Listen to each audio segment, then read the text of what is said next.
TV Imaculada, o Evangelho em primeiro lugar.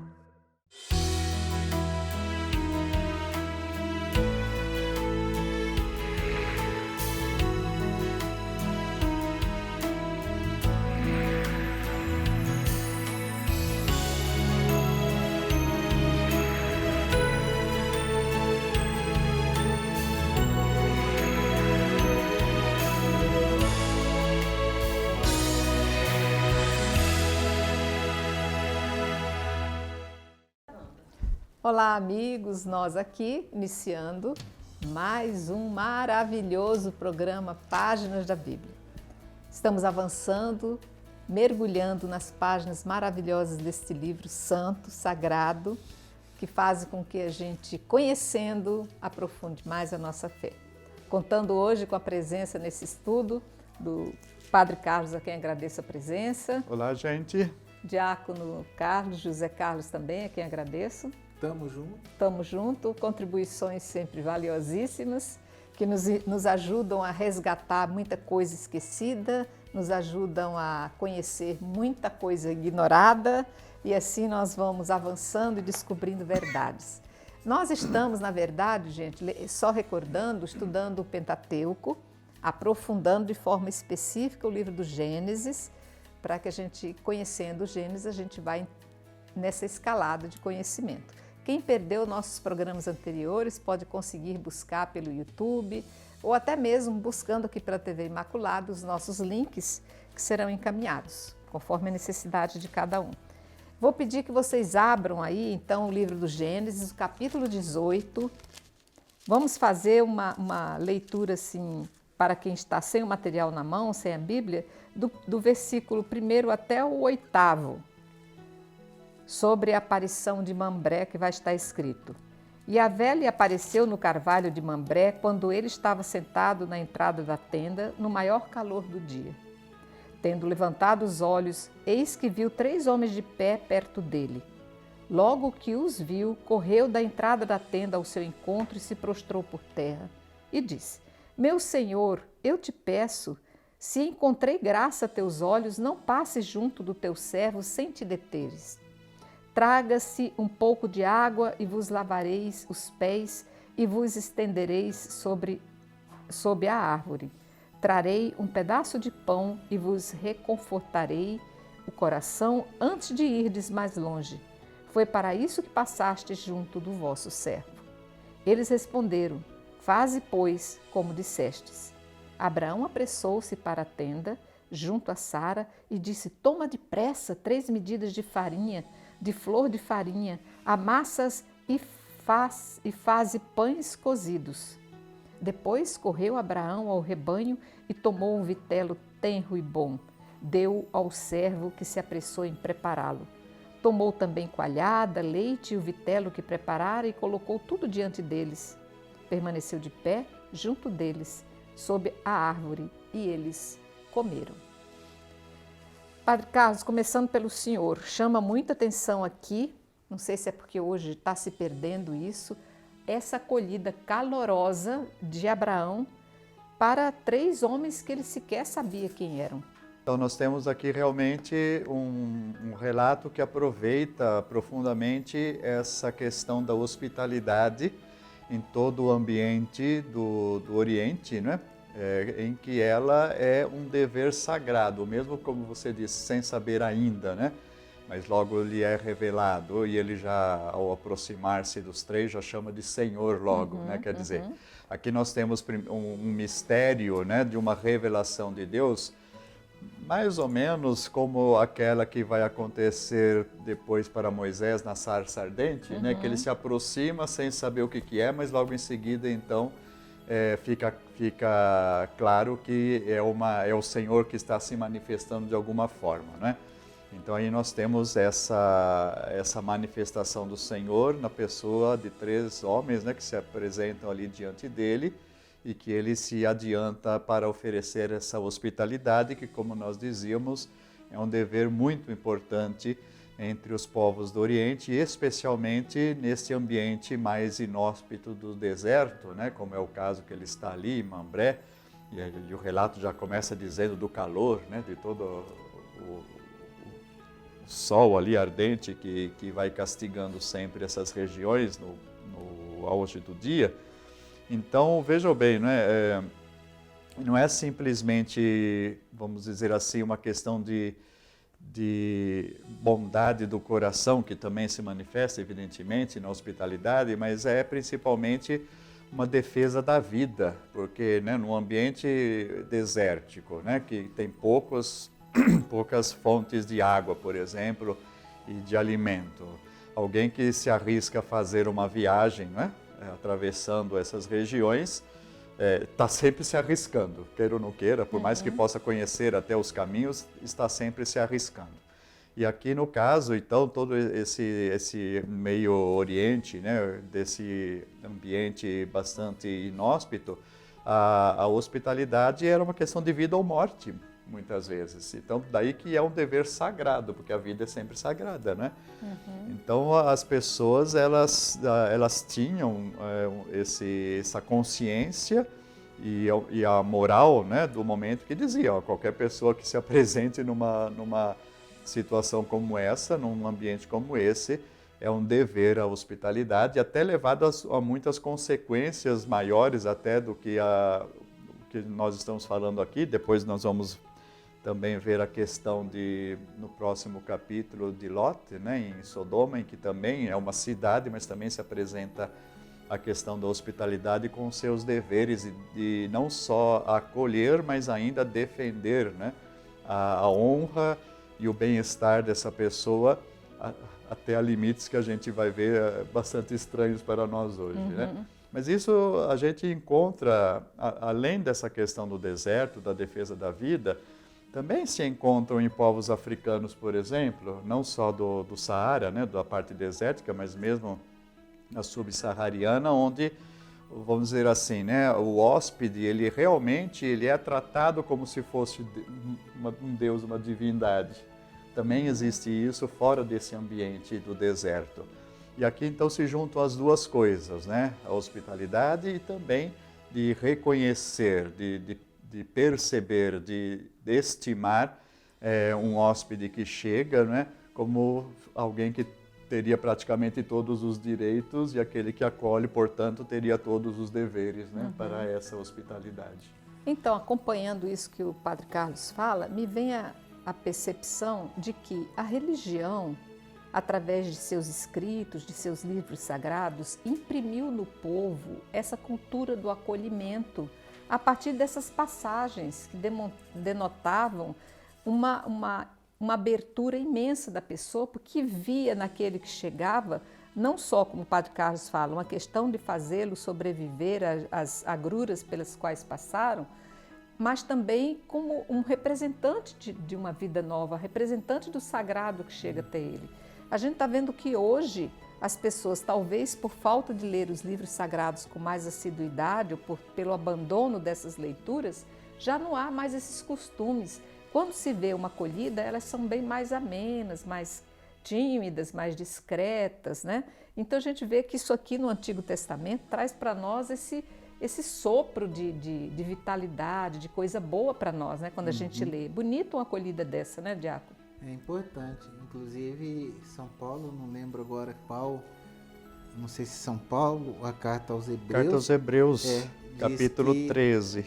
Vai dizer que Abraão, sem saber, ele acabou acolhendo anjos, acolhendo também o próprio Deus, acolhendo o mensageiro de Deus, né? Então, me parece que Deus mesmo coloca no coração do homem essa tendência à hospitalidade. Aqui na América, tanto na descoberta de Cristóvão Colombo, quanto aqui no Brasil, o invasor europeu, ele foi bem recebido, né? Sim.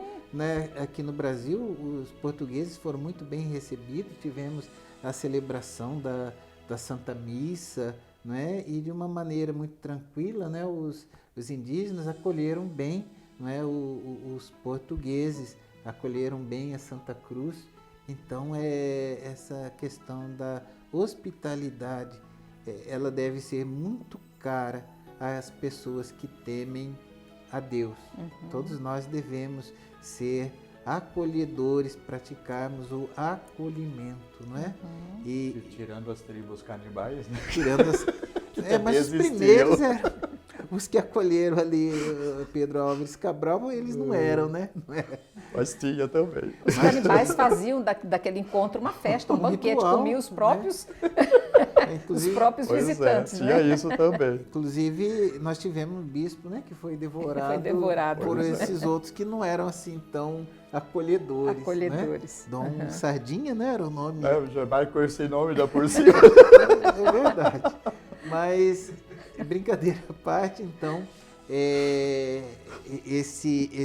essa passagem da aparição dos anjos nos leva a refletir muito sobre a questão da hospitalidade. Mas eu queria lembrar para vocês também que essa passagem ela é tida pelos padres da igreja, ou quando a gente estuda a teologia da Santíssima Trindade, o mistério da Santíssima Trindade, ela é uma das prefigurações, né, da Santíssima Trindade, né, e faz parte, inclusive, da revelação gradativa que Deus faz ao homem. Claro, para o judeu, ali no Antigo Testamento, eles não compreenderam. A Santíssima Trindade vai ser revelada plenamente somente com nosso Senhor Jesus Cristo.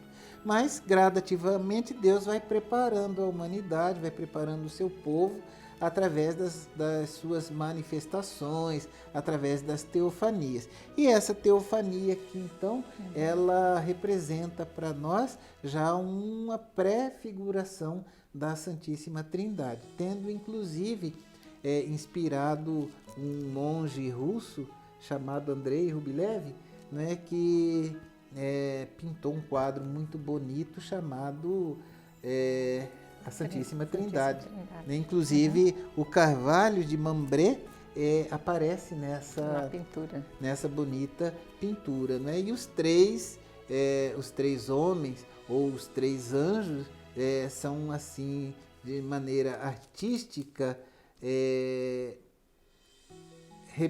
levados a representar a Santíssima Trindade, não é? Com as características próprias de cada pessoa da Santíssima Trindade.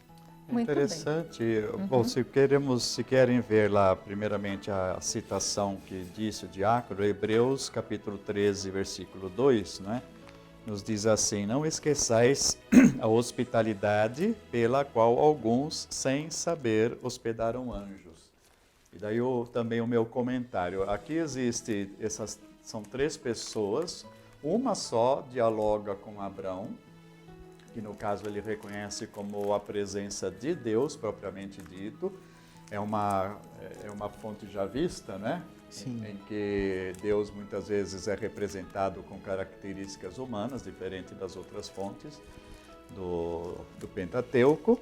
E os outros dois seriam anjos propriamente ditos, né? Não seriam, embora se veja a tradição cristã aí um símbolo, né? Uma revelação trinitária, mas aqui nós temos um deles que fala que seria propriamente o Senhor, e os outros dois seriam anjos, como se fossem os seus guarda-costas, digamos assim, né?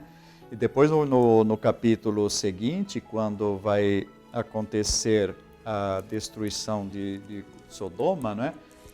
Já começa dizendo, os dois anjos foram, né? Que vão para a cidade, enquanto que aquele que seria o Senhor continua junto de Abraão no seu diálogo que acontece ali. Então E outra coisa que eu acho bom a gente colocar, já aventamos agora de pouco, porém, se nós pegamos as tradições, por exemplo, né, que nós conhecemos um pouco mais dos gregos, existem muitas vezes em que deuses, né, do Olimpo se apresentam também como se fosse pessoa humana, ou às vezes até como animais, né, que aparecem ali para suas manifestações. Aqui, ligado à questão desse dever da hospitalidade que estávamos falando, exatamente seria como um teste, né, que a divindade faz em relação a alguma pessoa ali, a qual ele se apresenta dessa forma, disfarçado de pessoa ou até de animais, para exatamente conhecer qual é o coração daquela pessoa. Se Deus, vamos dizer assim, como algumas vezes faz, então, se uma manifestação gloriosa, né, que logo aparece como sendo uma manifestação divina, claro, a pessoa, né, já se prepara, né, para isso, vamos dizer assim. Enquanto que aparecendo na aparência humana ou de outro tipo de aparência, onde não aparece exatamente, não se manifesta a glória, é onde vai testar a sinceridade da pessoa, né? E é o que parece que acontece aqui também mais uma vez. E essa acolhida calorosa, né, que Abraão faz, que providencia não só deles estarem ali um pouco na sombra com ele, mas prepara um banquete, né, dentro das suas condições ali do deserto, cordeiro, pão, coalhada, né, todas as coisas ali que ele arranja, lavar os pés, que continua até no Evangelho aparecendo como sinal também de hospitalidade. Então é a prova de que Abraão tinha um coração bom, né? Exato, Dentro aberto, dessa hospitalidade, aberto. E o que acontece, né? Uma vez que foi entre aspas, um teste, né? Que a divindade está fazendo e ele é aprovado com nota 10, aí vem outra vez, mais uma vez, né? A promessa do filho que vai nascer. Então, seguindo aí, gente, vamos pegar o versículo 9 e vamos até o finalzinho aqui do 16, que vai dizer, os anjos, né, perguntam, onde está Sara, tua mulher? Ele responde, Abraão, está na tenda. O hóspede disse, voltarei a ti no próximo ano. Então tua mulher Sara terá um filho. Sara escutava na entrada da tenda atrás dele. Ora, Abraão e Sara eram velhos, de idade avançada, e Sara deixara de ter o que têm as mulheres.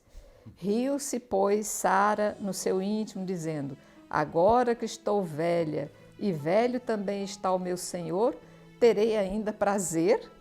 Mas Yahvé disse a Abraão, por que se ri Sara, dizendo, será a verdade que vou dar à luz agora que sou velha? Acaso existe algo de tão maravilhoso para Yahvé? Na mesma estação, no próximo ano, voltarei a ti e Sara terá um filho. Sara desmentiu, eu não ri, disse ela, porque tinha medo. Mas ele replicou, sim, tu riste. Tendo-se levantado, os homens partiram de lá e chegaram a Sodoma. Abraão caminhava com eles para os encaminhar. Aqui vai ter muito a ver essa questão do riso que a gente falou já no capítulo de ontem, que eu digo já no programa anterior a este. Nós vimos então essa questão do rir tem a ver com o nome de Sara, daí porque mudança. Significa sorriso. Isaac. Isso. Né? Isaac significa sorriso. Só que aqui nós temos a mesma narrativa sobre uma outra ótica. Lá no programa anterior, nós tínhamos a narrativa do autor sacerdotal, que por sinal é posterior, é bem posterior ao autor javista, né? E aqui nós temos a narrativa do autor javista. E então ele narra com a aparição dos três homens que na verdade são o anjo do Senhor. Ele se refere também a um como sendo o chefe, depois ele vai se referir aos outros dois anjos, né? E somente Sara que ri. Lá no anterior, Abraão e Sara, eles riem, né? E aqui é apenas Sara que ri. E do 17 é só Abraão que ri, agora aqui é só Sara que ri. Não, lá ela ri também, né? Não, mas aqui só só Sara, né? Somente Sara que ri. Então tem assim, uma pequena diferença nessa narrativa. É como se Sara fosse a mais incrédula, né? Exato. Ele tenta porque salvar, é javista, né? salvar a cara do Abraão aqui. Justamente porque é o período javista. E então Deus revela assim o seu poder, né? Porque ela ri, né? Depois ela reconhece que ela está falando com um mensageiro de Deus ou com o próprio Deus. Ela quer negar que ela riu, porque ela ficou ali meio escondidinha atrás da tenda, escutando a conversa, né? No lugar dela de mulher, que é as relações eram assim bem diferentes, os costumes eram diferentes dos de hoje. Ela ficou ali escutando a conversa. Quando o mensageiro diz isso, ela acha engraçado: eu vou ter prazer depois de velha, com 90 anos, né? E então é como se ele dissesse: para Deus nada é impossível, que o anjo depois vai dizer para Nossa Senhora, né? Para Deus nada é impossível. Aqui, em outras palavras, ele vai dizer isso para Sara, quando ela acha engraçado, quando ela tem essa notícia de que com 90 anos e o marido dela tendo 100 anos, quase 100 anos, 99 anos, que eles iriam conceber e que ela ia voltar, né, a ter o prazer de se relacionar com o seu marido. Uhum. Bom, nós vamos ver na sequência aí, gente, agora, já partindo meio que esses anjos, pelo que a gente vai lendo aqui mais para frente, esses anjos, depois de cumprida a missão de anunciar que Sara será mãe e dar essa esperança e alegria também para Abraão, eles partem em direção a Sodoma e Gomorra, né, padre? Isso. E ali eles vão levar também, eles vão observar, porque Sodoma e Gomorra pedem socorro e a situação lá está muito feia. Muito pecado, muita destruição, muita maledicência, enfim, os pecados que se pode imaginar contra a carne, Sodoma e Gomorra faziam em excelência. Então, esses anjos, depois de anunciar dessa nova vida que está por vir, vai tentar reparar o problema lá em Sodoma, né, padre? O que acontece a partir daí? Então aqui nós vamos ter então uma narrativa bastante interessante e triste ao mesmo tempo, né? Mas que vai apresentar para a gente, de modo especial, a justiça de Deus, né?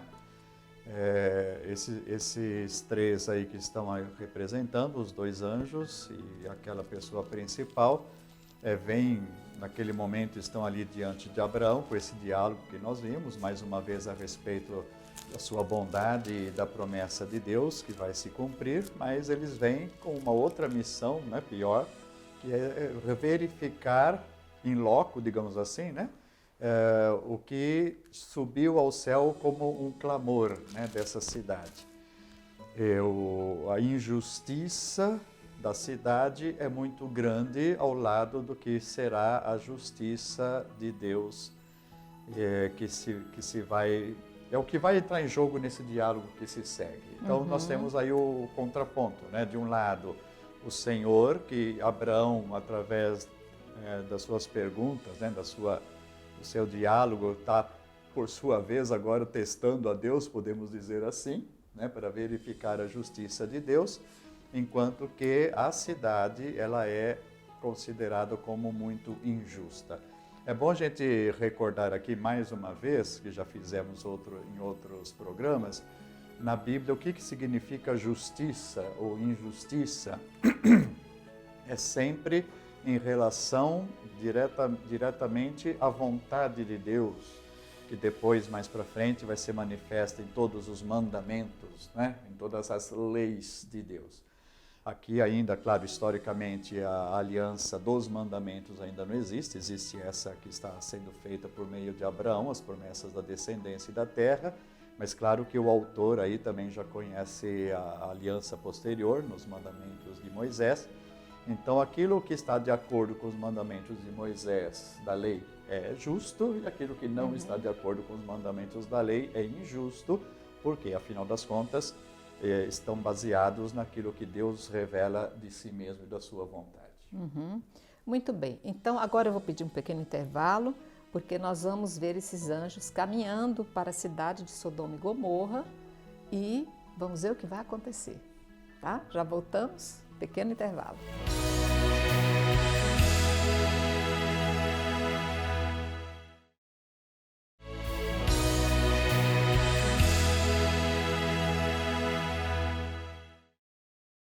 Voltamos, estamos aqui estudando no livro do Gênesis, o capítulo 18.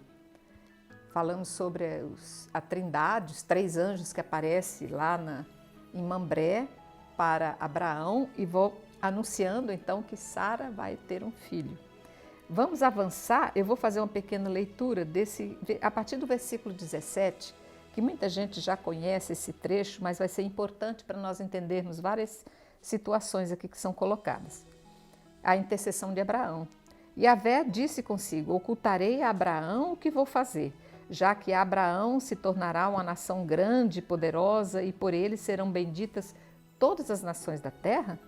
Pois eu o escolhi para que ele ordene a seus filhos e a sua casa depois dele, que guardem o caminho de Yahvé, realizando a justiça e o direito. Desse modo, Yahvé realizará para Abraão o que lhe prometeu. Disse então Yahvé: o grito contra Sodoma e Gomorra é muito grande. Seu pecado é muito grave. Vou descer e ver se eles fizeram ou não tudo o que indica o grito que contra eles subiu até mim. Então ficarei sabendo. Os homens partiram, que são os 3 anjos mais Abraão, partiram e foram a Sodoma. Abraão se mantinha ainda diante de Yahvé. Abraão aproximou-se e disse: destruirás o justo com o pecador? Talvez haja 50 justos na cidade. Destruirás e não perdoarás a cidade pelos 50 justos que estão em seu seio? Longe de ti fazeres tal coisa, fazer morrer o justo com o pecador, de modo que o justo seja tratado como o pecador. Longe de ti não fará justiça o juiz de toda a terra? Yahvé respondeu: se eu encontrar em Sodoma 50 justos na cidade, perdoarei toda a cidade por causa deles. Disse mais Abraão: eu me atrevo a falar ao meu Senhor, eu que sou apenas poeira e cinza, mas talvez faltem 5 aos 50 justos. Por causa de 5 destruirás toda a cidade? Ele respondeu: não, se eu encontrar 45 justos. Abraão retomou então a palavra e disse: talvez só existam 40. E ele respondeu: eu não o farei por causa dos 40. Disse Abraão: que meu senhor não se irrite se eu posso falar. Talvez ali se encontrem 30. E ele respondeu: eu não o farei se ali encontrar 30. Ele disse: eu me atrevo a falar a meu senhor. Talvez se encontrem 20. E ele respondeu: não destruirei por causa dos 20. Ele disse: que meu senhor não se irrite, e falarei uma última vez. Talvez se encontrem 10. E ele respondeu: não destruirei por causa dos 10. Yahvé, tendo acabado de falar com Abraão, foi-se, e Abraão voltou ao seu lugar. Que insistência! O que nós podemos aprender com essa insistência de Abraão? Então, nós estávamos comentando antes do intervalo que a questão aqui é a justiça de Deus e a justiça dos homens. De um lado, o relato começa dizendo ali no versículo 18 e 19, né? Principalmente o 19. Primeiro diz, né? Serão abençoados todos os povos da terra através da descendência de Abraão. Eu o escolhi para que ensine seus filhos, sua casa, seus sucessores a se manterem no caminho do Senhor, praticando a justiça e o direito, que a gente já explicou o que é a justiça e direito, a vontade do Senhor. Então, aqui coloca para a gente o que está em jogo é a justiça, e depois a primeira fala de Abraão, né? Começando então a questionar a Deus sobre a destruição das cidades. É exatamente o quê? O Senhor vai destruir o justo juntamente com os injustos. Daí vem essa coisa toda diminuindo, né, a oferta, mas a questão única que está sendo debatida aqui é isso. Primeiro, né, os homens, a descendência de Abraão e todos os povos através dele, devem respeitar a vontade do Senhor, praticar a justiça e o direito.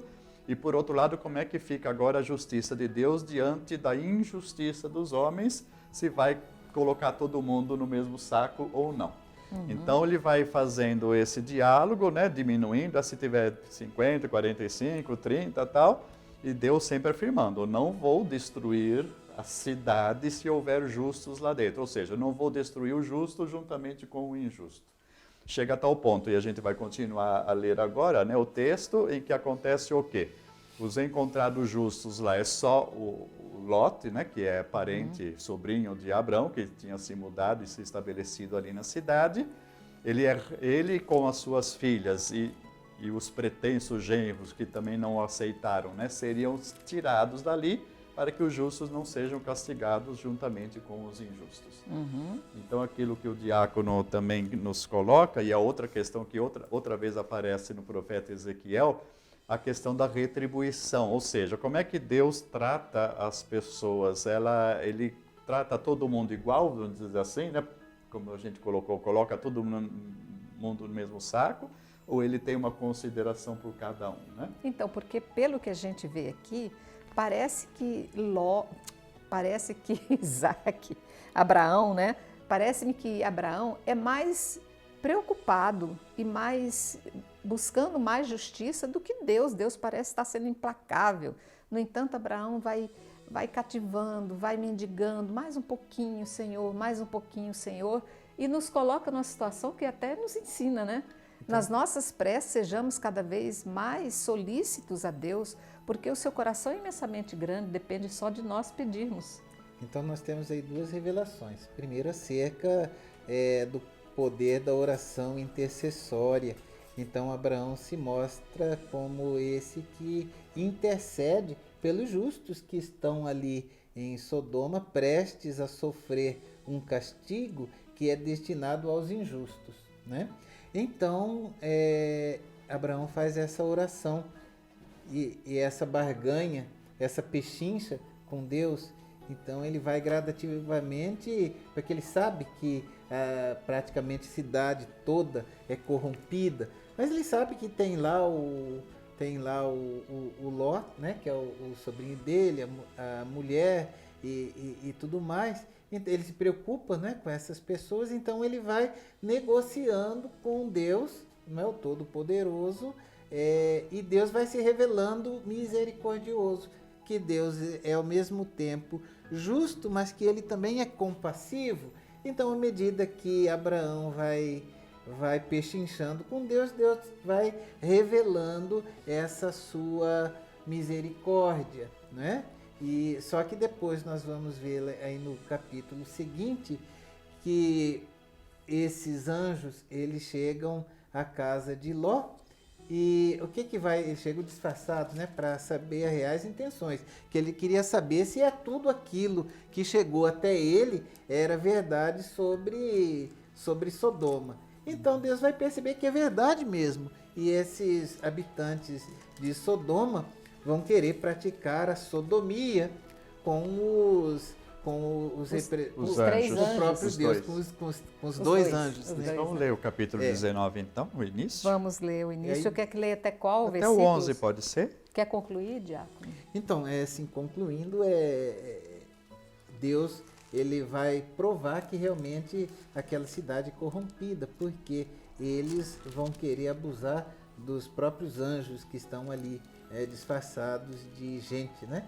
E aí nós vamos ver então a história que se desenrola.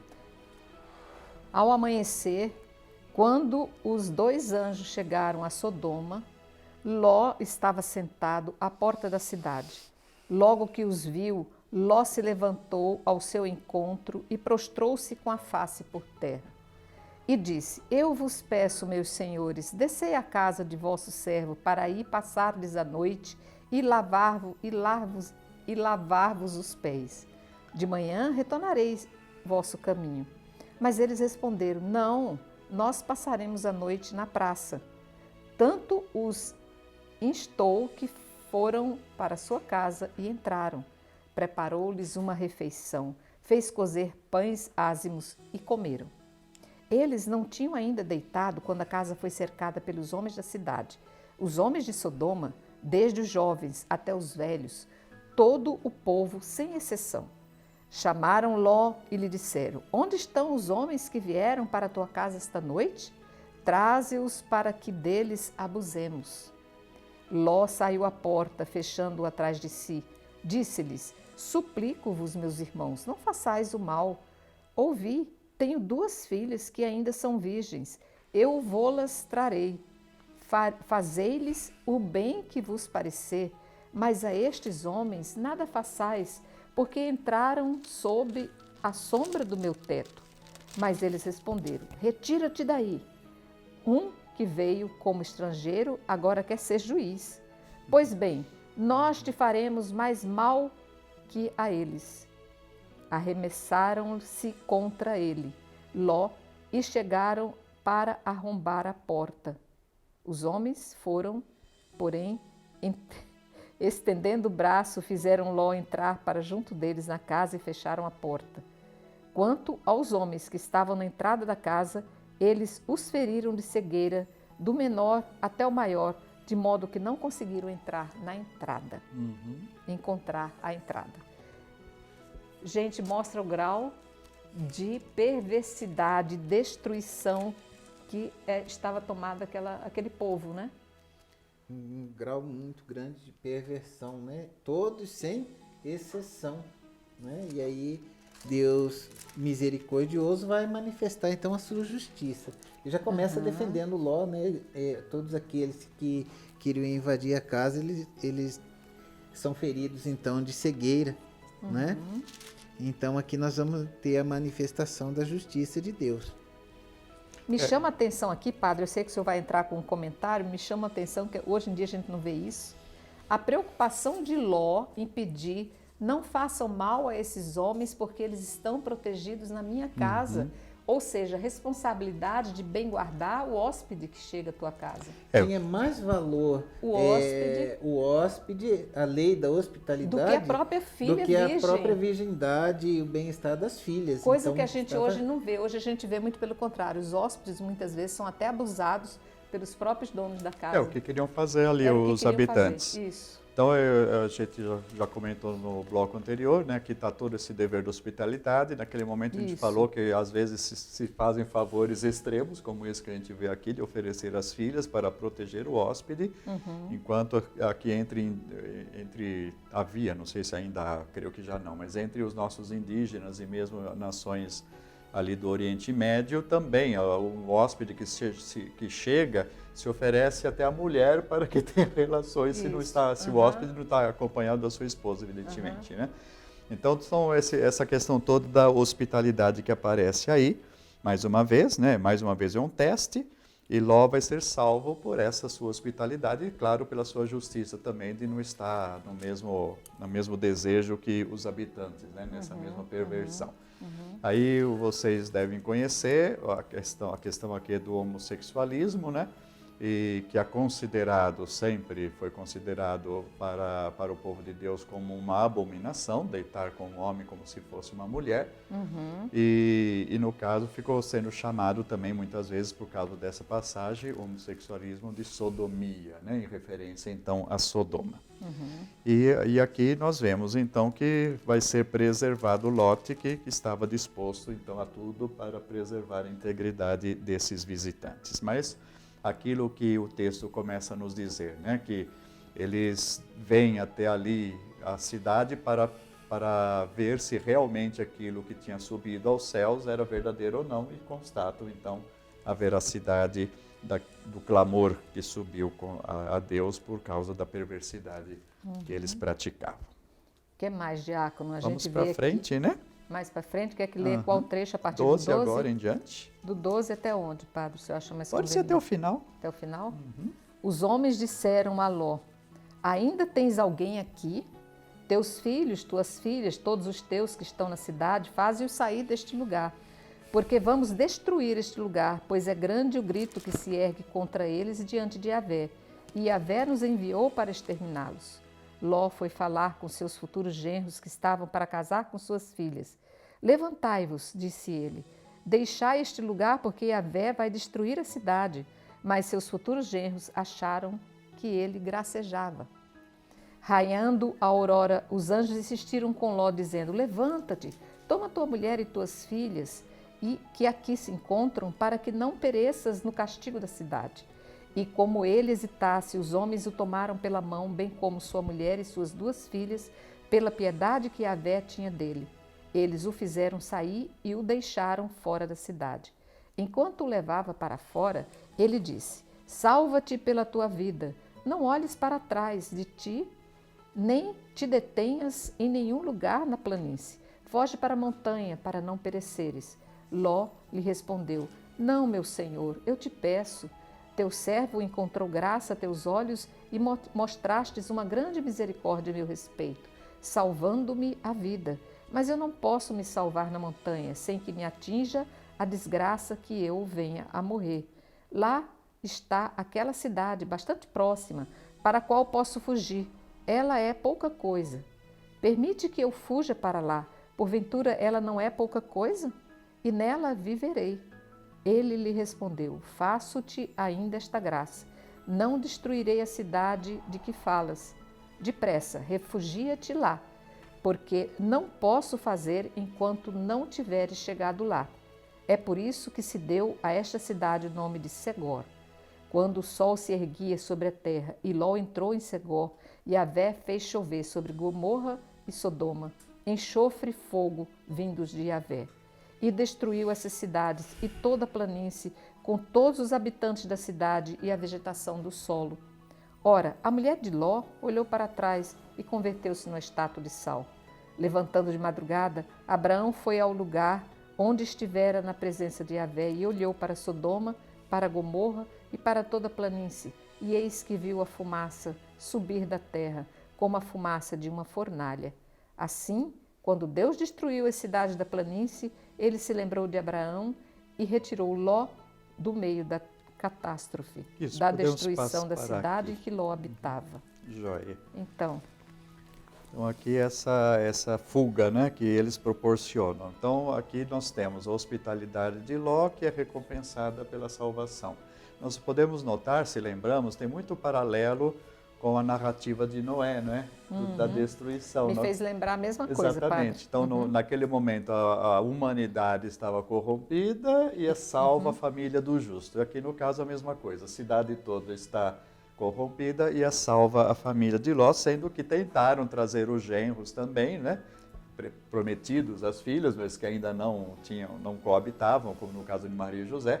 Não coabitavam com elas ainda, mas eles não deram atenção. Então ficaram para trás enquanto sai Ló, a esposa e as duas filhas. E essa narrativa, então, aqui que nós escutamos é bastante interessante devido a esse paralelo, né? O que está acontecendo mais uma vez, aquilo que o diálogo que Abraão teve com o Senhor, o assunto era esse, vai destruir o justo com os injustos, né? Então, os justos são salvos aqui mais uma vez, agora da destruição da cidade.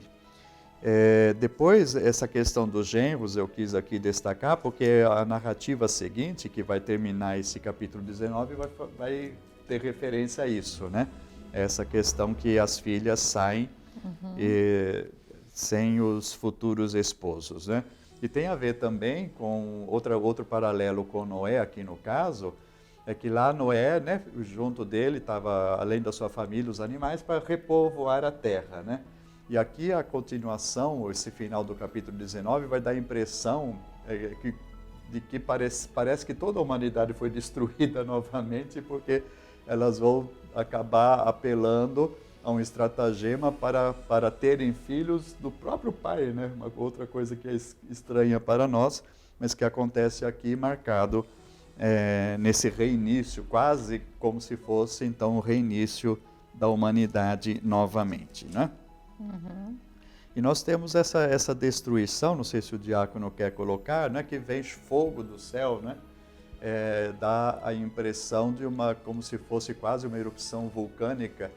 E essa questão da mulher se transformar em estátua de sal, exatamente a região onde parece que essas cidades estavam localizadas, porque não se tem certeza da localização, mas existe logo ao sul do Mar Morto uma região muito desértica, muito salobra mesmo da terra, e existem como se fossem algumas colunas de sal mesmo, que parece que gera essa narrativa aqui, mas não teria sido... E é uma região também onde existe até hoje algumas jazidas, não de petróleo, mas daquele betume, né? Que muitas vezes se incendiam também. Então parece que a conformação dessa região ao sul do Mar Morto, que também dá um pouco dessa narrativa aqui, ou dessas características, né, do fogo que cai, do sal que ali existe, e assim por diante. O próprio Mar Morto é o mais salgado, o mais salgado de todos, por né? isso é morto. E não tem vida, é Exato. morto, né? ponto que eu gostaria de chamar a atenção é a questão do olhar para trás. A Sara, o anjo tinha dado a ordem de que eles se afastassem, né, fossem lá para Segor e que não olhassem para trás. E aí, o que ela faz? Ela desobedece, ela olha para trás como que tendo saudade daquela vida que levava lá em Sodoma, né, de saudade de toda aquela situação.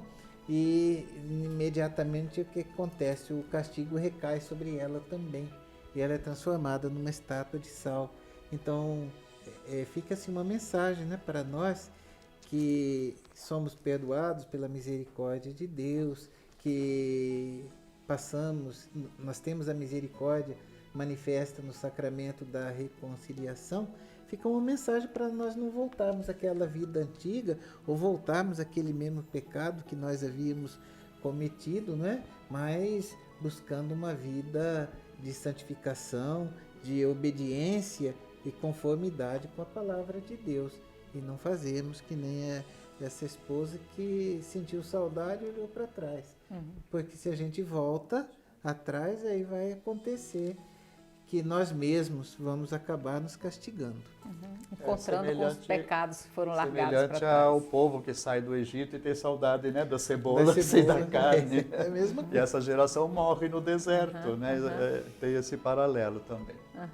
Muito bem. Nós queremos então agradecer ao Padre Carlos, ao diácono José Carlos, estarem aqui conosco, elucidando as questões assim tão interessantes que no imaginário coletivo nosso fica assim a gente imaginar esse homem com essas mulheres saindo, fugindo de uma